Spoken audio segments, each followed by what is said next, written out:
அண்மை செய்தி. நாடு முழுவதும் நாளை நடைபெறவுள்ள போர் சூழல் பதற்ற ஒத்திகை குறித்து உள்துறை செயலாளர் இன்று காலை ஆலோசனை மேற்கொண்டதாக தகவல் வெளியாக இருக்கிறது. இதுகுறித்தான முழு விவரங்களை வழங்கவிருக்கிறார் செய்தியாளர் சரவணன். சரவணன், வணக்கம். இதுகுறித்தான முழு விவரங்கள் என்ன, பதிவு செய்யலாம்? தாக்குதலை தொடர்ந்து இந்தியா மேற்கொண்டு வரக்கூடிய பல்வேறு நடவடிக்கைகள், பாகிஸ்தானுக்கு எதிராக எடுத்து வரக்கூடிய நடவடிக்கைகள் அடுத்த கட்டமாக இது ஒரு போர் சூழலை ஏற்படுத்துமோ என்ற ஒரு நிலை இருக்கிறது. இந்த நிலையில நேற்றைய தினம் உள்துறை அமைச்சகம் அனைத்து மாநிலங்களுக்கும் ஒரு சுற்றறிக்கை அனுப்பியிருந்தது. அதுல போர்க்காலத்திற்கான ஒரு பாதுகாப்பு ஒத்திகையை மேற்கொள்ள வேண்டும் என்று குறிப்பிடப்பட்டிருந்தது.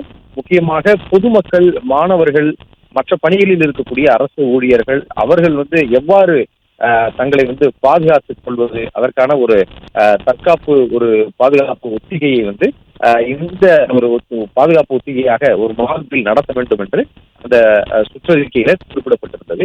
அது மட்டும் இல்லாமல் முக்கியமான இடங்கள்ல, பொதுமக்கள் கூடக்கூடிய இடங்கள்ல அவர்களை எவ்வாறு வெளியேற்றுவது போன்ற பல்வேறு பாதுகாப்பு நடைமுறைகளை ஒத்திகையாக மேற்கொள்ள வேண்டும் என்று அறிவுறுத்தப்பட்டிருந்தது. இந்த நிலையில இன்று அது தொடர்பாக 10:45 மணி அளவில் ஒரு முக்கியமான ஒரு ஆலோசனை கூட்டம் நடைபெற இருப்பதாக கூறப்படுகிறது. உள்துறை செயலாளர் கோவிந்த் மோகன் இதற்கான அழைப்பை விடுத்திருக்கிறார்.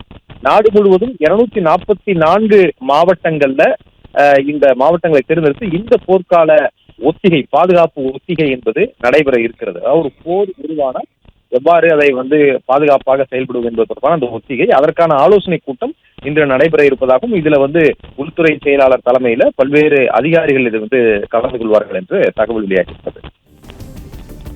பிளே ஸ்டோர் மற்றும் ஆப் ஸ்டோரில் இருந்து பாலிமர் செயலியை QR கோடு மூலம் பதிவிறக்கம் செய்யுங்கள். செய்திகளை உடனுக்குடன் பெறுங்கள்.